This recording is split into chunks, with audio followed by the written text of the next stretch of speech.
Olá, gente! Hoje eu converso com a neuropsicóloga e psicanalista Evelyn Matos.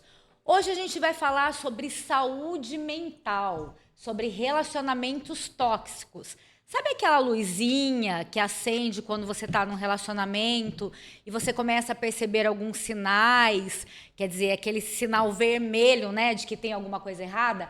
É sobre isso que nós vamos falar. Ela vai falar um pouco desses sinais e também como a gente consegue se livrar, né, desse relacionamento. Olá, Evelyn, tudo bem?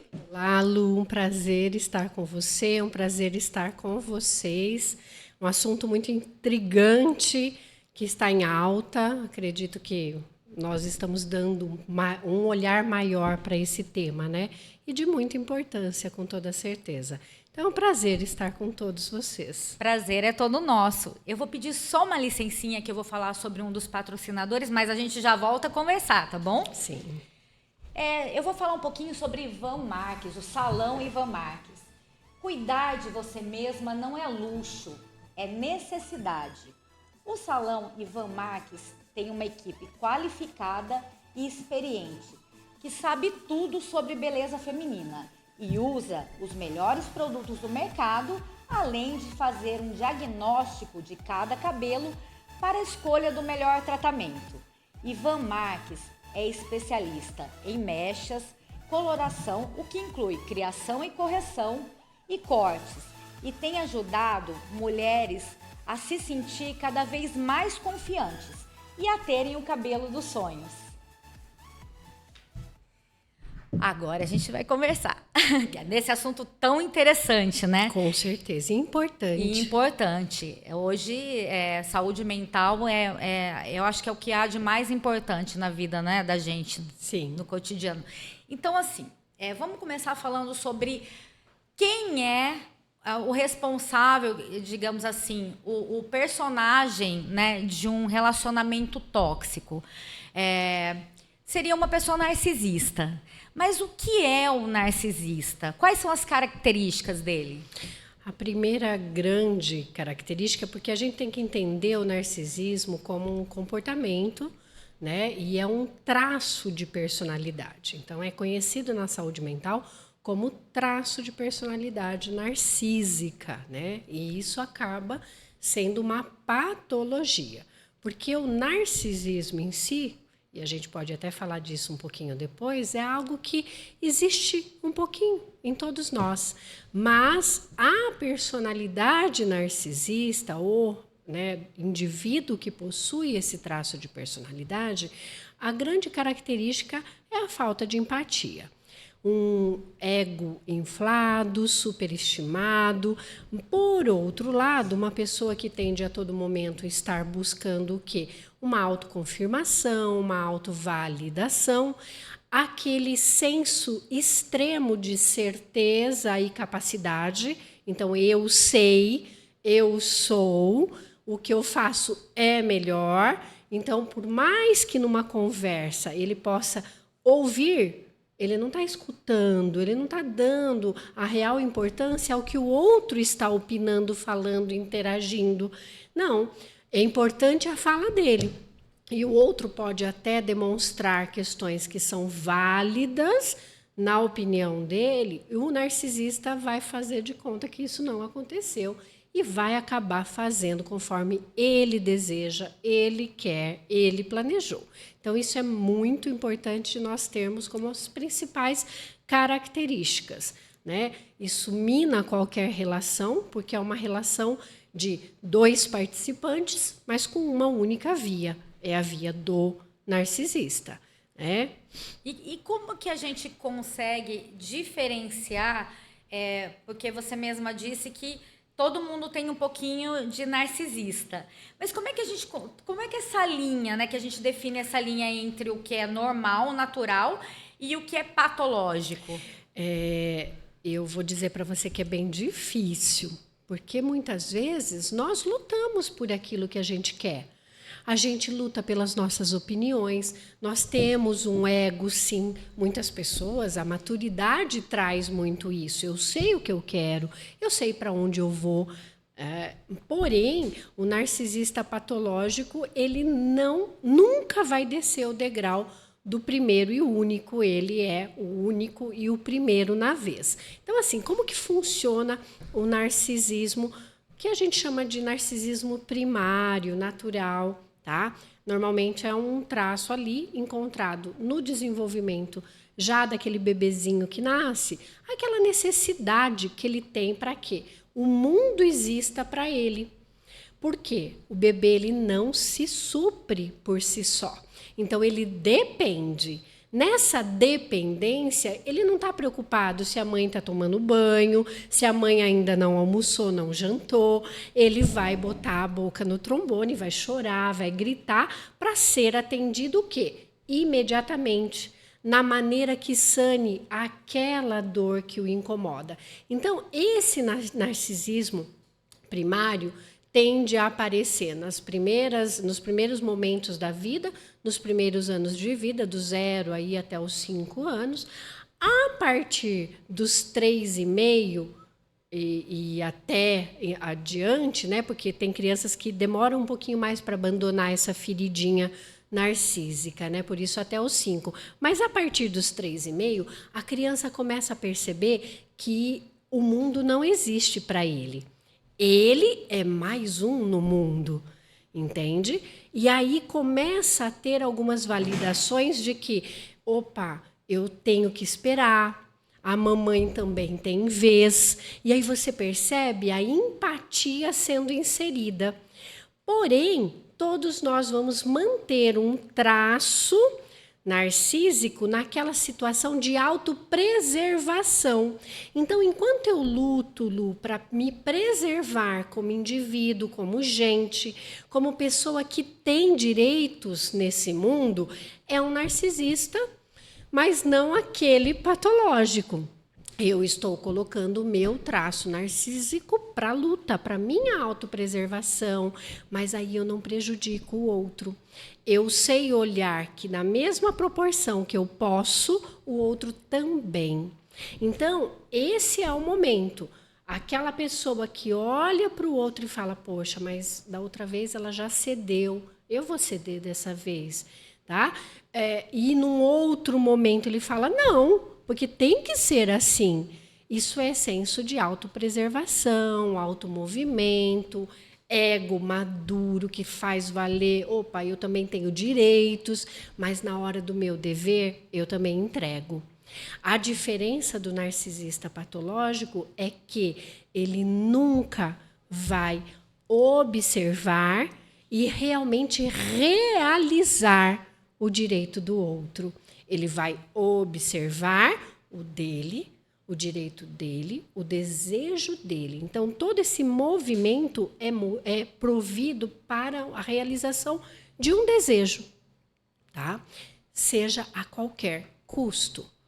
E aí, normalmente, ele vai pegar pessoas com características o quê? Realizadoras, mas frágeis. Então, as vítimas ou as pessoas que acabam se enredando pela teia do narcisista, não é que elas são fracas, de jeito nenhum.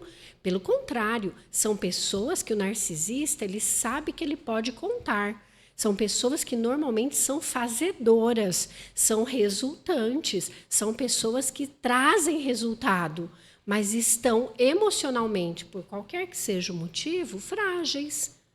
E é aí que ele enreda. E aí esse narcisista, ele provoca, né, junto ali com o parceiro, um relacionamento tóxico, né? Na verdade, evolui para um relacionamento tóxico, geralmente. E quais seriam os sinais, Evelyn, de que você está convivendo com uma pessoa que é narcisista e que você está em um relacionamento tóxico? Então, assim, normalmente, o início desses relacionamentos são muito difíceis de ser observado, essa característica. Por quê? Naturalmente, o narcisista patológico, aquele que possui o transtorno de personalidade narcísica, ele vai sempre iniciar esse relacionamento de forma maravilhosa. Então, ele vai entregar para a pessoa que se envolve, né, que está no contexto do relacionamento, tudo aquilo que ela precisa. E ela chega a se encantar de tal forma que ela entende, poxa, eu não acredito, eu encontrei aquilo que eu sempre busquei. Porque é natural no narcisista observar aquilo que o outro precisa. Ele consegue captar essa necessidade e, de primeiro momento, ele entrega. Então, os relacionamentos que têm que começar muito bem, obrigado, eles têm que permanecer muito bem, obrigado. A gente sabe que vão ter altos e baixos, que vão proporcionar o quê? Alguns conflitos, algumas críticas que um vai colocar para o outro no decorrer desse relacionamento, mas nada que chegue a colocar você duvidar da sua capacidade, você duvidar da sua essência, da sua personalidade, de quem você é e daquilo que você merece. Então, normalmente, o narcisista, depois que passa aquela fase do o test drive, né, ou a fase da experiência, sim, aqueles 90 dias padrões, né, que tem no emprego, tem também no relacionamento.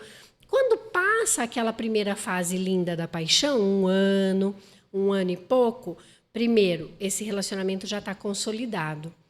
Aí começa-se um efeito cascata de excesso da parte da vítima, dúvidas de quem você é e a sua capacidade, a capacidade de pertencer e de merecer. Você começa a questionar se merece. Você começa a se colocar em constante sensação de culpa. O que é a culpa? É aquele auto se colocar de castigo, porque eu fiz e não devia ter feito, né? Eu falei e por que eu falei? Estava tudo tão bom. Por quê? O que o narcisista faz? Ele provoca uma situação daquilo que não aconteceu como ele esperava, devolvendo para a vítima a responsabilidade daquele desejo ou daquele anseio não sanado. E ele termina como vítima do processo. Ele é a vítima. Ele é a pessoa que ficou no prejuízo. E a verdadeira vítima, né, o outro participante da relação, acaba se sentindo culpado. E é uma culpa que fica minando esse interior, porque ele fica se questionando, poxa, estava tão bom. E é o que ele escuta do narcisista, olha o que você fez. Olha o que você fez eu fazer. É incrível, é uma frase assim, prática no relacionamento. A vítima, você me fez fazer, você me fez gritar com você me fez perder a paciência, você me fez perder o horário, você não falou o horário do nosso compromisso. Então, é uma das características bem claras, né? O devolver para o outro a responsabilidade da felicidade dele. Então, isso não existe, gente. Né? Pessoas maduras, indivíduos que são centrados e estão realmente focados na sua existência, sabe que cada um é responsável pela sua felicidade. Nós somos responsáveis pela nossa felicidade. E aí encontramos alguém tão saudável quanto nós, que juntando somos felizes juntos, mas cada um na sua. É isso que você falou, é um pouco daquilo de inverter o jogo, né? Tipo, muito comum. É. Isso é uma característica muito comum. E aí está envolvido a falta de empatia, porque quando eu devolvo para o outro uma responsabilidade que nem era dele e ainda o acuso de ter feito o que ele não fez, eu estou sendo totalmente antipático nessa situação. Só que a vítima desse processo não percebe. E é por isso que eu disse, são pessoas altamente fazedoras, a vítima, mas que estão fragilizadas emocionalmente. Então, nós não estamos falando de pessoas que são fracas. Não podemos classificar uma vítima de um narcisista como alguém fraco. Não. É só alguém frágil. Fraqueza e fragilidade são coisas diferentes. Um narcisista não pega para se relacionar com alguém que não seja resultante, alguém que não seja capacitado. Ele não porque, perde tempo. né, ele precisa de alguém que, É o vampiro. sim, É para ele emocional. sugar, né? Toda Sim. a energia, né? Energia, dinheiro, coisas. Então, nós estamos falando de pessoas, partes de pessoas, resultados dessas pessoas, dinheiro também, material também, tudo que é tudo do outro.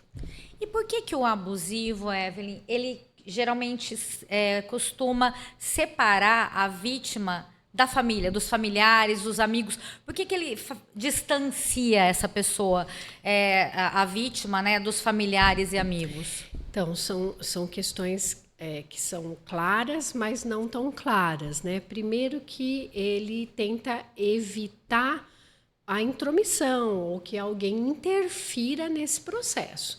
E quanto mais distante que essa pessoa, que a gente está chamando de vítima, que esse indivíduo, quanto mais distante ele fique dos queridos dele, mais fácil esse enredamento e a manutenção desse processo de sugar, né? de manter ali aprisionado nessa relação. E por que geralmente também, em relacionamentos tóxicos, a pessoa pede muito assim relatório, sabe? Do que a pessoa está fazendo, o que você fez hoje, onde você estava, com quem você estava. Por que tem essa desconfiança, digamos assim? E não é uma desconfiança, é só um checklist. É um checklist daquilo que ele tem que certificar que aquilo está conforme ele precisa. Quem é que está no comando? Num relacionamento abusivo, o abusador ele está no comando desse relacionamento. Ao conferir aquele checklist do que a pessoa fez, com quem ela falou, com quem ela conversou, como ela se comportou, quem está é a certeza de que aquilo está no controle dele. É só para isso. Ainda é uma forma de aprisionamento. Se você parar para pensar, toda a demanda de um relacionamento abusivo está focado no manejo do abusador para o abuso.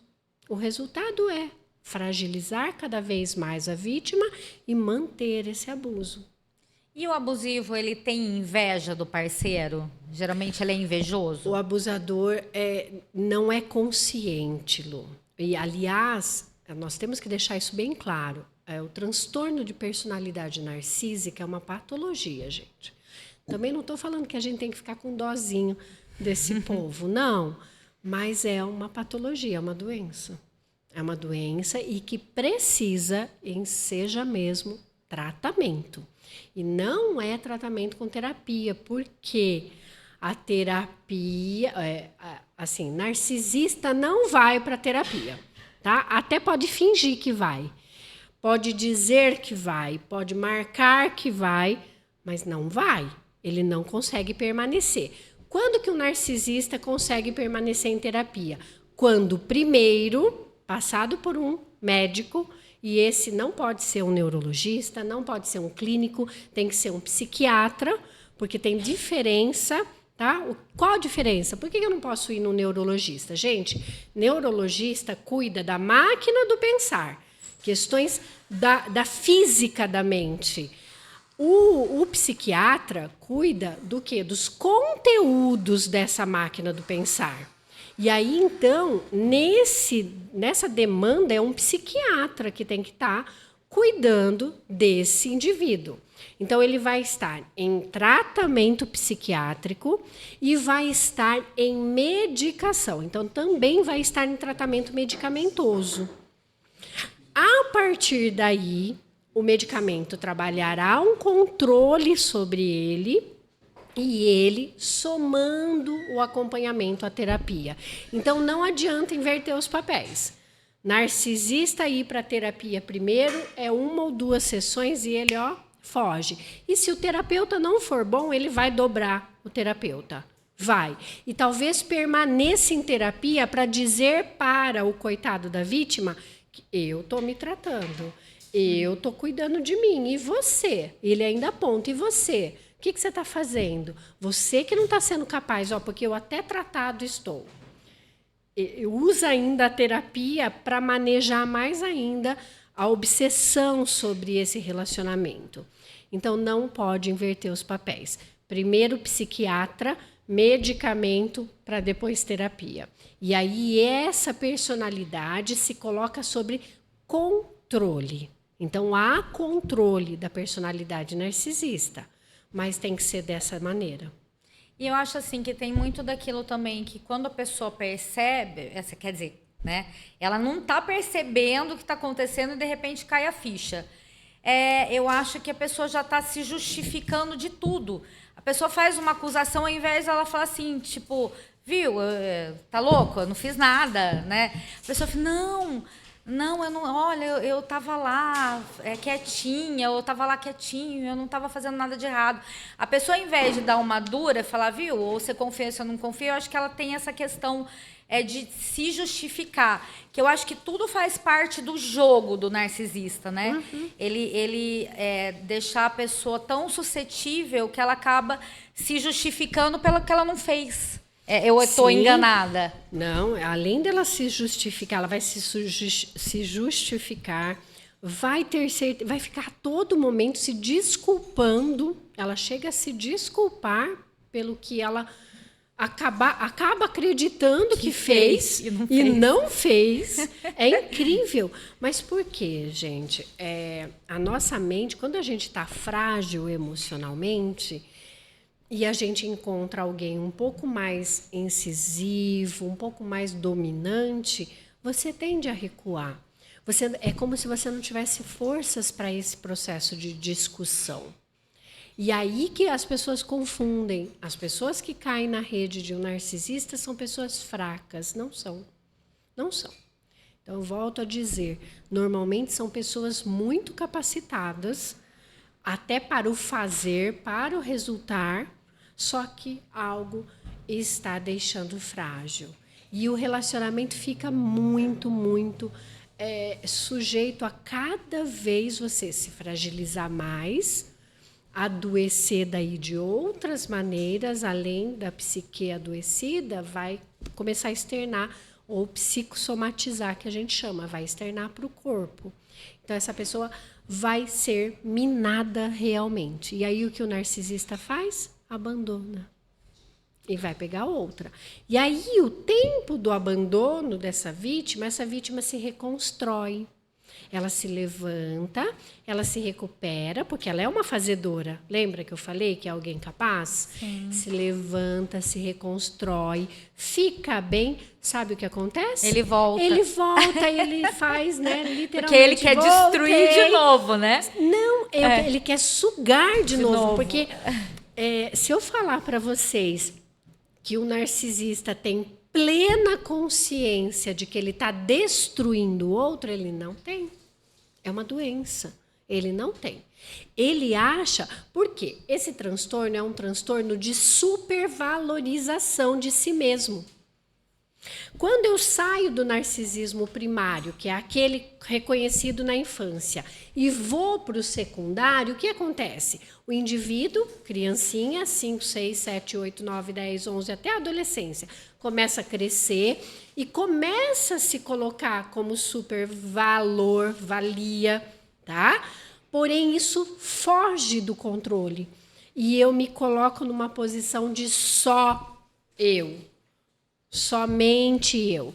É a diferença do egoísta para o egocêntrico. Um narcisista, ele não é egoísta. As pessoas confundem. Ego, eu, ista primeiro.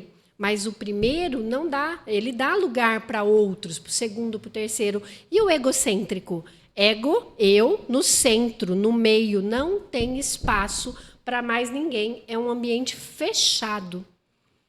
Então, o egoísta ainda ele participa em sociedade, mas ele se prioriza. Deveríamos ensinar isso para todos os nossos, né, indivíduos e filhos e etc. É bom ser egoísta, na medida de entender que o outro também pode ser. Sim. Eu primeiro, eu posso, eu te ajudo. Eu não posso? Não, Lu, eu não posso te ajudar. E tá tudo bem, porque eu tenho o direito de falar não. Exatamente. Já o egocêntrico, ele se fecha em si mesmo. E um narcisista é egocêntrico. É só ele. Então, por isso que a gente chama de ferida narcísica. Aquilo fica borbulhando dentro dele, aonde ele super se valoriza, só o que ele faz, o que ele tem, o que ele produz, o que ele cria é bom. O do outro não. Porém, na hora de se manter, ele pega o que é do outro para abastecer essa supervalorização de si mesmo. Essa é a dinâmica narcísica. E, por exemplo, tem casos em que a agressão psicológica, porque essa é uma agressão psicológica, né? Ela evolui para uma agressão física, né?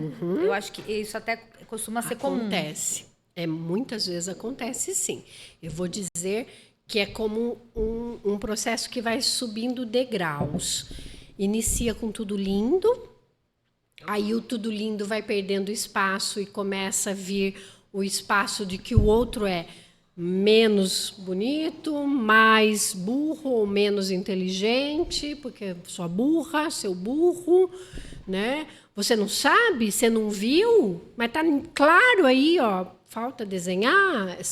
São pequenas frases que vão minando, até partir para o ato da violência extremada psicológica, que é um destruir da capacidade do outro, daí aquele fazer que a pessoa é muito boa em fazer e em realizar, acaba.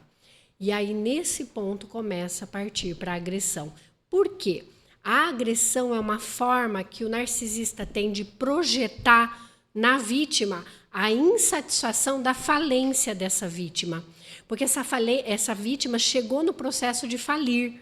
Ela não está produzindo mais para esse narcisista. E ele entra num estado de raiva. E aí ele produz a violência já não mais psicológica, ou melhor, também, porque ele continua, mas ele também parte para a agressão.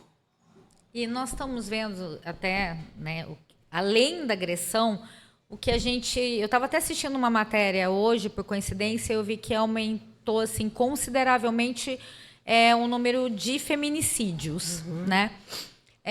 E esses casos, Evelyn, de feminicídios, você acredita que são narcisistas, são pessoas narcisistas que chegam a esse ponto de matar aí a sua parceira ou o seu parceiro, né? São pessoas narcisistas.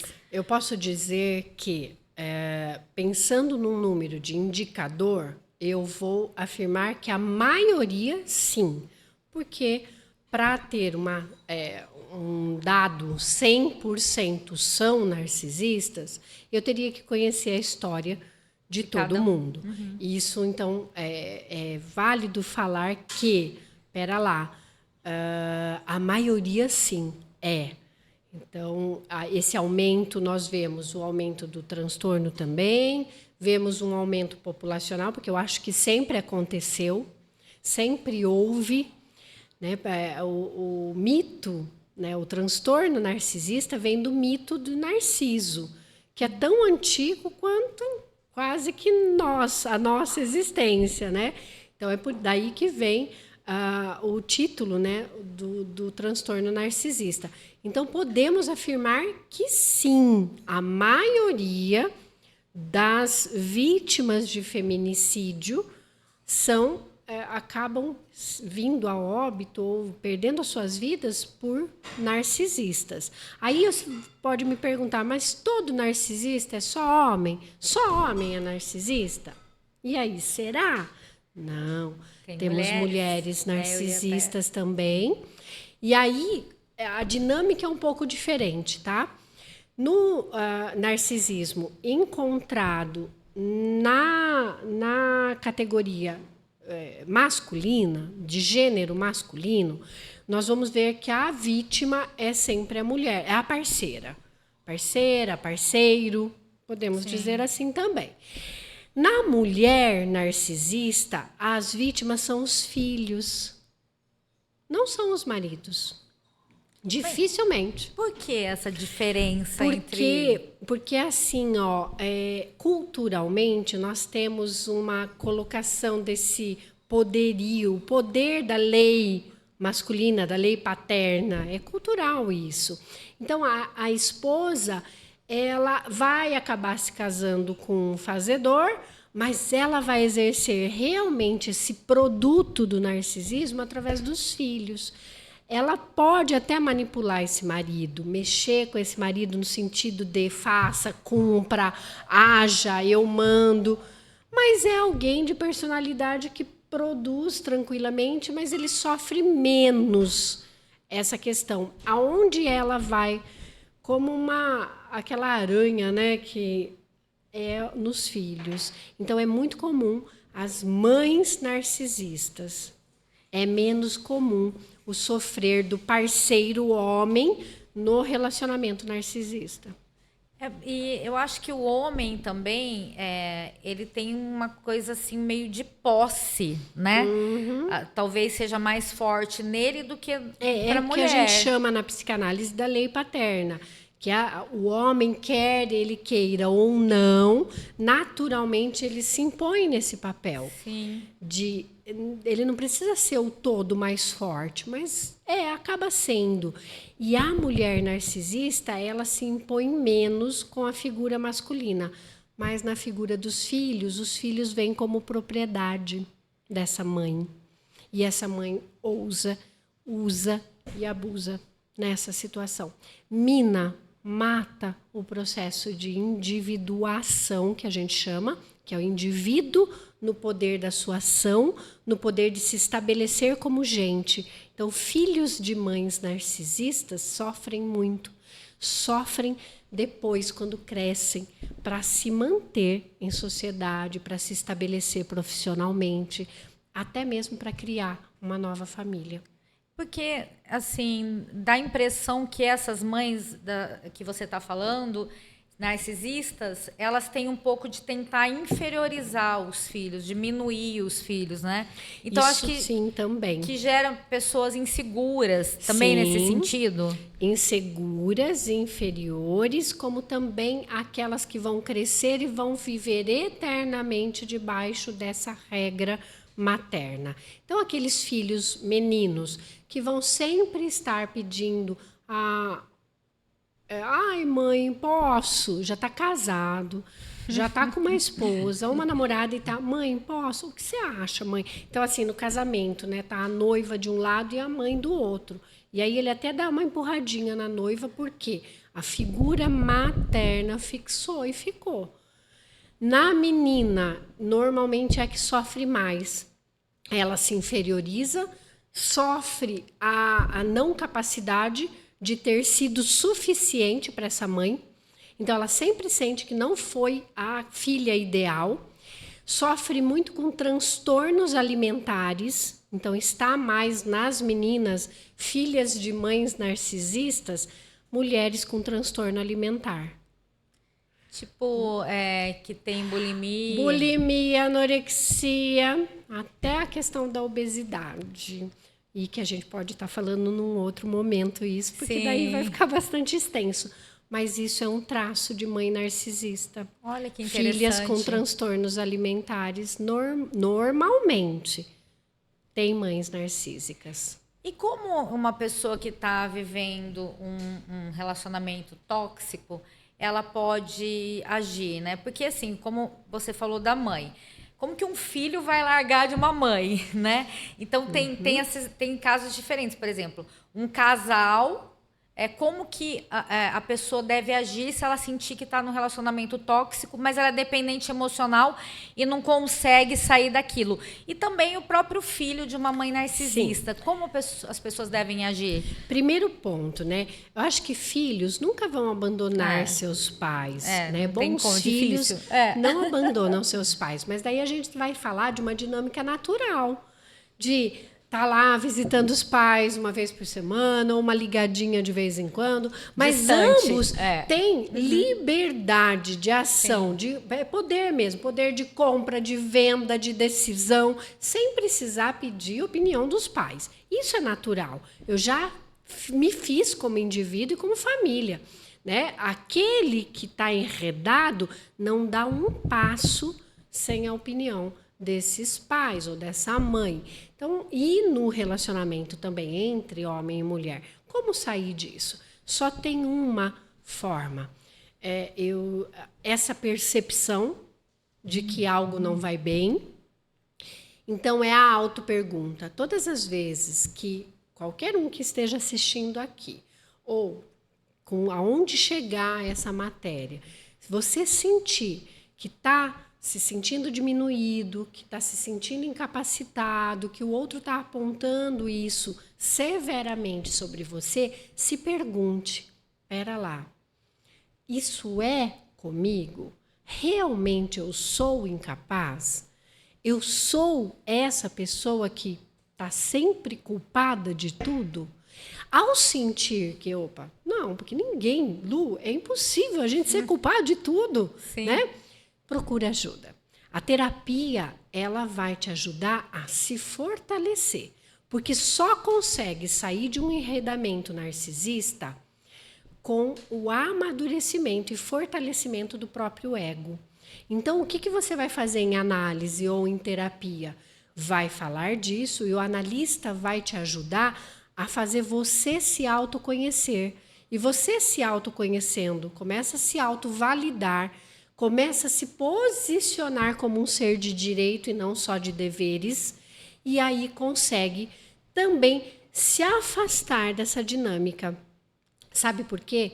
Porque nós não falamos que o narcisista mina até tirar tudo. Aí ele abandona. Quando essa pessoa se fortalece de novo, ele volta. E se a pessoa se fortaleceu só fisicamente, mas não emocionalmente, normalmente ela cai de novo nessa rede. E ela sente uma angústia imensa, porque é como se ela não conseguisse negar a ligação dele, o convite dele. Ela tem que ficar vendo onde ele está, ela fica vendo as mensagens que ele manda. Não consegue destituir dessa relação. É isso que é chamado de dependência emocional, que é Sim. tão difícil. Sim. A pessoa Muito. que é dependente emocional, dificilmente ela consegue se livrar sozinha, não é mesmo? Sim, dificilmente, ou eu vou falar para você que Ela isso não consegue. não consegue. É. Então, a terapia, seja a psicologia, seja a psicanálise, ela vai te fortalecer no sentido de conseguir se desvencilhar dessa rede. Evelyn, o bate-papo foi maravilhoso. Foi uma honra. E esse é um assunto tão interessante, né? Muito. Porque eu acho que a cada... Assim, tô falando... Posso estar falando uma bobagem. Mas eu acho que a cada 10 pessoas, pelo menos umas 7, 8 já passaram por um relacionamento abusivo, Sim, tóxico, com né? certeza. E todo mundo quer saber, identificar. Às vezes a pessoa tá ali, né, numa relação, e ela fala, poxa, será que é normal isso que acontece? Ou será que tem alguma coisa errada? Aí, com essas dicas, a pessoa já fala, Se olha... antena, né? Se antena, fala, aí tá acontecendo isso no meu relacionamento. Então, eu acho que é muito importante esse bate-papo, né? É digamos, de utilidade pública. Sim. Eu Lu, agradeço. Eu que agradeço. Quero deixar para vocês a nossa página, tá? Por favor. Que é o Vitalitar. Vocês podem seguir a gente lá no Instagram. Vocês vão ver que lá a gente tem cursos de treinamento, tem cursos de psicanálise, que é a formação do psicanalista, tá? É um prazer. Profissionais da saúde mental. A gente também socorre as organizações até em recrutamento e seleção. Então, a gente está aí, Lu, sempre aberto. Podemos fazer outros bate-papos, se você quiser, porque você viu que um tema puxa outros. Sim. Eu estou à disposição. Gratidão, querida. Gratidão também. Muito obrigada. Obrigada. Gente, a gente fica por aqui. Até a próxima. Até semana que vem.